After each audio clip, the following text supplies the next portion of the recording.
Partout élève la voix, Jésus sauve aujourd'hui, vaillant héros de la croix, Jésus sauve aujourd'hui, à parler, Jésus t'appelle, réponds au loin la nouvelle, on connaît plus belle, Jésus sauve aujourd'hui.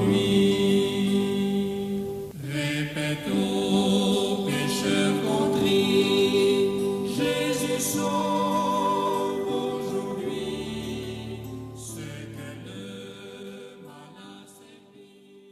Nous disons merci à notre Créateur qui nous donne la grâce d'être devant sa présence, afin que nous puissions partager sa parole, que son nom soit grandement loué. Nous sommes serviteurs de Dieu, prêchant un message relatif au temps de la fin, dans le réveil et la réforme. Je m'appelle frère Abel Moulenguero de la RDC Sud Kivu. Dieu préfère que nous partagions un thème intitulé les jugements. Préparez-vous au jugement. Nous partageons un thème intitulé les jugements. Il y a un jugement qui se prépare au ciel. C'est un jugement devant lequel chaque habitant de la terre doit comparaître. Et ce jugement n'est pas un jugement terrestre, ce n'est pas un tribunal de l'Afrique ou de l'Union européenne, ce n'est pas un tribunal de la Maison Blanche aux États-Unis, c'est un tribunal céleste, devant lequel chaque homme, chaque femme, chaque jeune, chaque enfant devra comparaître afin de rendre compte de tout ce qu'il aura fait étant dans la chair. Si vous avez vécu pour l'honneur de votre Créateur, si vous avez vécu pour être en bénédiction avec vos semblables, ce tribunal vous jugera digne d'hériter la vie éternelle. Dans le message du premier ange, il y a un quatrième point qui nous dit ceci dans l'Apocalypse 14, verset 7. Commençons au verset 6. J'ai vu un autre ange qui volait par le milieu du ciel. Et il y a un évangile éternel pour l'annoncer aux habitants de la terre, à toute nation, à toute tribu, à toute langue et à tout peuple. Il disait d'une voix forte, craignez Dieu et donnez-lui gloire, car l'heure de son jugement est venue. Adorez celui qui a fait le ciel, la terre, la mer et les sources d'eau. Nous soulignons ici l'heure de son jugement est venue. Vous devez vous y préparer, car vous êtes une créature. Que vous soyez homme, femme, enfant, que vous ayez un rang élevé ou pas, vous êtes une créature. Et si vous êtes une créature, vous avez un maître qui doit vous surveiller. Il vous a créé pour que vous viviez à sa gloire et non pour votre propre gloire. Si vous répondez à ces exigences, son trône vous déclarera digne d'hériter la vie éternelle. Il y a un jugement devant lequel nous devons passer en revue d'après 2 Corinthiens chapitre 5, verset 10. La Bible nous dit ceci. Car il nous faut tous comparaître devant le tribunal du Christ, afin que chacun reçoive selon les biens ou les mal qu'il aura fait étant dans son corps.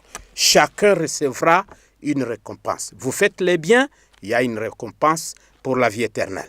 Vous faites le mal, il y a une récompense pour la mort éternelle. Car dans Romains 6, verset 23 nous dit, les salaires du péché, c'est la mort. Mais si vous acceptez Jésus et vous passez à la nouvelle naissance, à la régénération, vous recevrez une bonne récompense. Il nous faut tous comparaître devant le tribunal du Christ, afin que chacun reçoive selon les biens ou les mal qu'il aura fait étant dans son corps. vous faites le mal, vous tuez une personne, vous injuriez quelqu'un, vous avez de la haine dans votre cœur, vous faites un complot pour verser le sang de quelqu'un, vous êtes sorcier, vous êtes adultère, vous êtes une femme qui sort et entreprendre des relations hors mariage.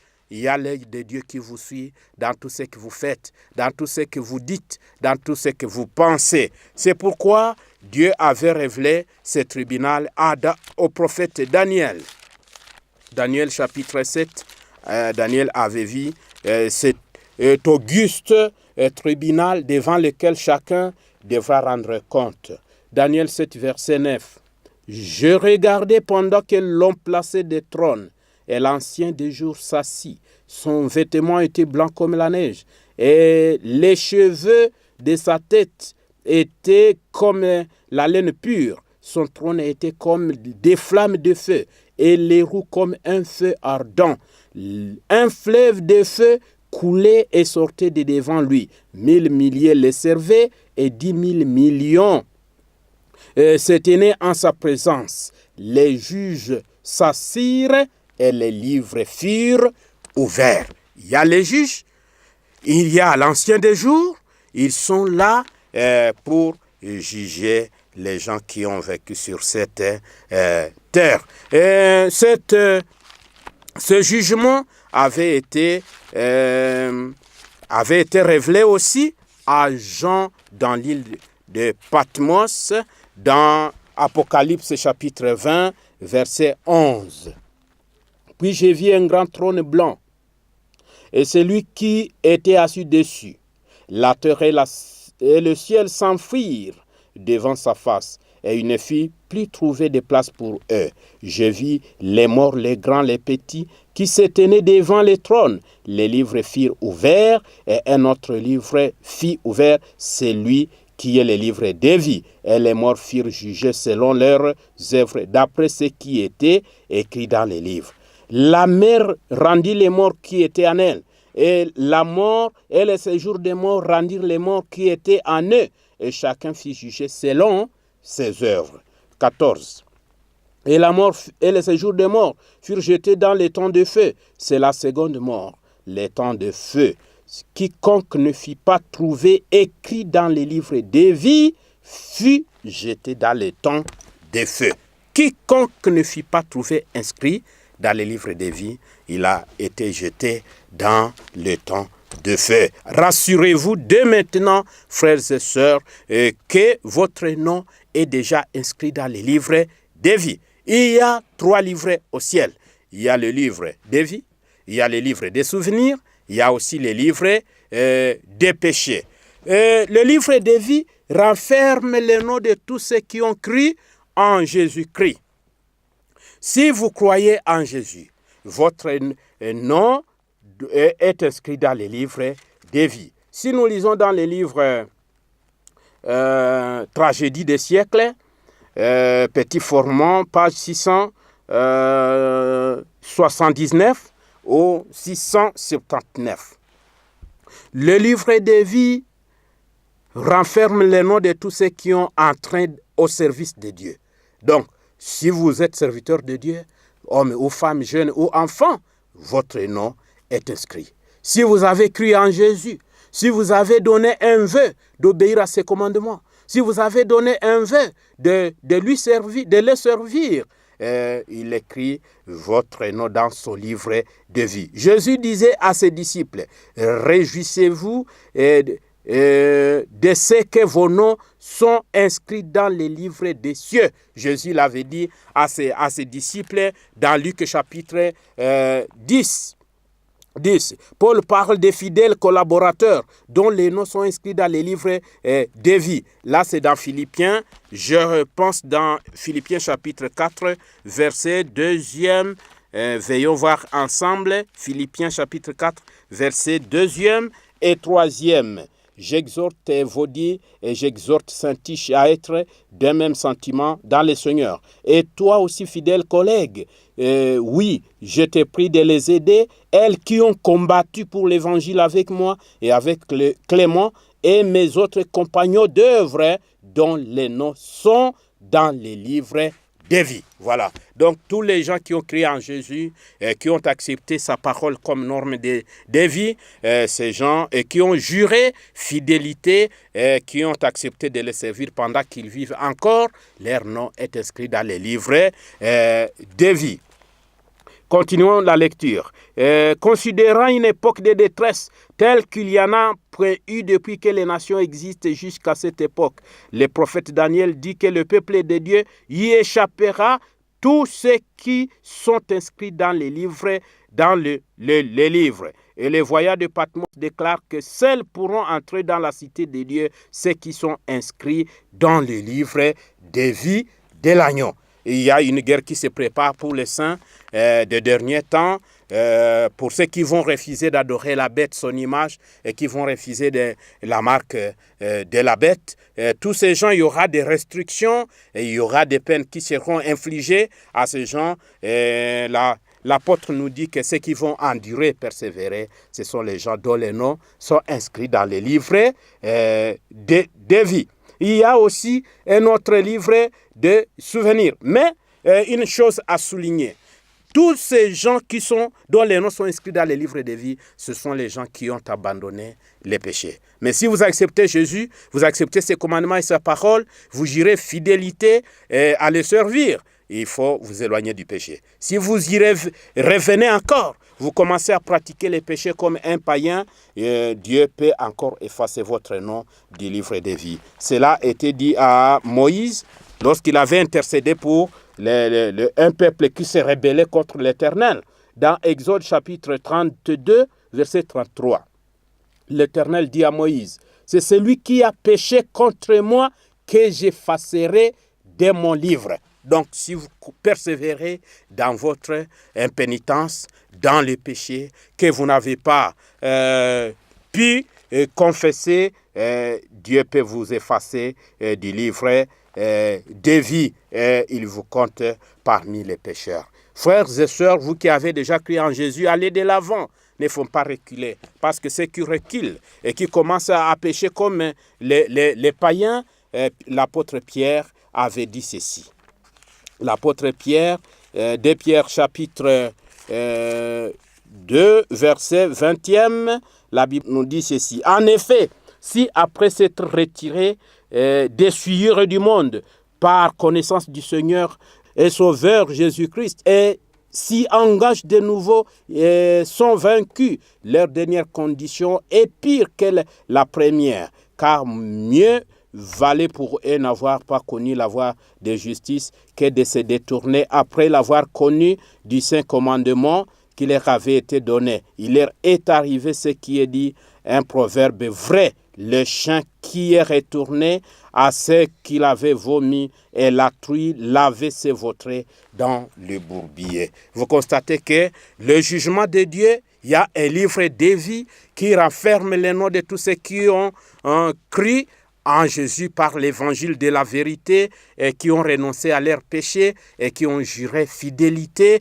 qui ont renoncé à tout mal. S'ils retournent encore en arrière, ils retournent dans l'ivrognerie, dans l'adultère, dans la fétiche, dans le mensonge, dans la fraude, dans l'hypocrisie, leurs noms sont radiés, effacés du livre de vie et ils vont perdre la récompense. Je vous exhorte, frères, à aller de l'avant, ne pas reculer, parce que Jésus est déjà sur le trône du jugement. C'est un jugement qu'on appelle jugement investigatif qui se poursuit au ciel pendant que nous vivons sur la terre. Nous avons vu les vieillards et nous avons vu les juges qui s'étaient assis. Et si on allait au verset 13 du chapitre 7, nous pouvions voir un homme semblable, quelqu'un de semblable à un homme qui s'approchait du vieillard et on l'a fait asseoir. Et le jugement avait lieu au ciel. Pendant que nous vivons, le jugement se poursuit au ciel. Nous avons un intercesseur.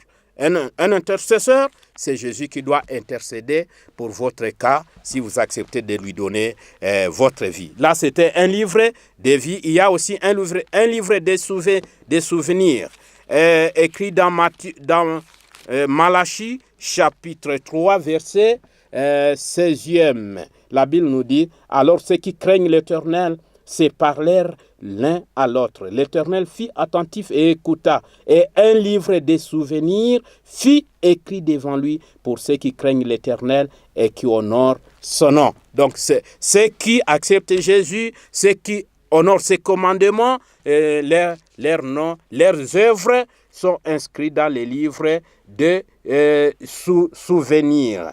Veillons voir ces livres dans Tragédie des siècles 679. Un livre de souvenirs fut écrit devant lui, dit Malachie, pour ceux qui craignent l'Éternel et qui honorent son nom. Leurs paroles de foi, leurs actes de bonté, tout est enregistré dans le ciel. Néhémie y a fait allusion quand il dira « Souviens-toi de moi, ô mon Dieu, et n'oublie pas mes actes de piété à l'égard de la maison de mon Dieu. » Tous les actes de justice sont immortalisés dans les livres de Dieu. Toute tentation repoussée, toute mauvaise action surmontée, toute parole douce et compatissante s'y trouve soigneusement enregistrée. On y voit aussi les récits de toutes les souffrances, de toutes les peines, de tous les sacrifices endurés pour l'amour de Jésus. Le psalmiste dit « Tu comptes les pas de ma vie errante, recueille mes larmes dans ton autre, ne sont-elles pas inscrits dans ton livre ?» Vous voyez que tout ce que les enfants de Dieu font, leurs offrandes, leurs sacrifices, leur temps qu'ils donnent pour aller à la prière, à la dévotion matinale, tout est inscrit dans les livres des souvenirs. Quand Jésus reviendra, il dira « Vous qui m'aviez servi fidèlement, entrez à ma droite, recevez la récompense éternelle. » Et les gens qui ont pris ce monde comme leur demeure, nous voyons dans les livres Jésus-Christ, nous montre une catégorie de gens qui amassent tout. Ils ont beaucoup d'argent, ils ont des titres honorifiques, mais ils ne se soucient pas de leur avenir. Mon frère, quoi que vous soyez quelqu'un dans ce monde, quoi que vous ayez un compte dans la banque du monde, cela ne vous donne pas la garantie de la vie, parce que dans ce monde, nous sommes tous passagers, et dans quelques temps, nous passerons. Dans le livre Jésus-Christ, page 623, nous dit ceci. Cette vie-là sera préservée, qui est généreusement dispensée au service de Dieu et de l'homme. Ils jouiront de la vie éternelle, ceux qui sacrifient leur vie en ce monde pour amour pour le Christ. Une vie dépensée pour soi-même est comme les grains que l'on mange et qui disparaît sans s'accroître. Un homme accumulera tout ce qu'il peut dans son propre intérêt. Il vivra, il pensera et fera des projets pour lui-même. Mais sa vie s'écoule et il ne lui restera rien. Vous pouvez être un président, vous pouvez être un général, vous pouvez être colonel, vous pouvez être un Richard du monde. Mais quand vous allez mourir, tout va rester. Les maisons vont rester, l'argent va rester, les femmes vont rester, les enfants vont rester. Vous n'irez qu'avec votre justice. Et si vous ne vous êtes pas soucié de votre vie éternelle, tout sera fini pour vous. La loi de l'égoïsme est en même temps la loi de la destruction de soi-même. Pendant que vous vivez encore, vous pouvez donner votre vie à Jésus. Il y a un troisième livre qu'on appelle livre des péchés. Tout ce qu'on fait dans la lumière ou dans les ténèbres, tout est enregistré avec l'ange enregistreur. Chaque péché que vous pouvez commettre, vous pouvez le cacher à votre femme, vous pouvez le cacher à votre mari, vous pouvez le cacher à vos amis et aux enfants. Mais il y a l'œil de l'omniscient, de l'omnipotent et l'omniprésent qui vous suivez de partout où vous passiez. Lisons dans Tragédie 680.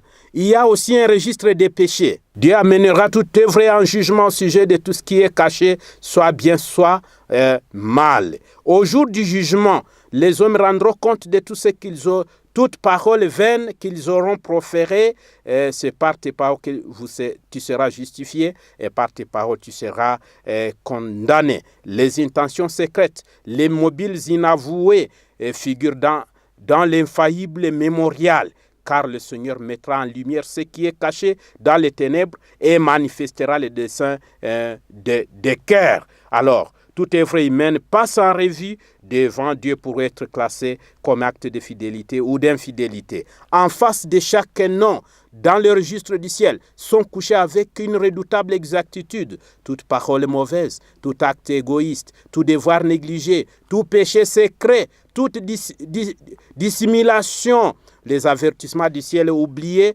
le moment perdu, les occasions non utilisées, les influences exercées, bonnes ou mauvaises, avec leurs résultats les plus éloignés. Tout est fidèlement inscrit par l'ange enregistreur.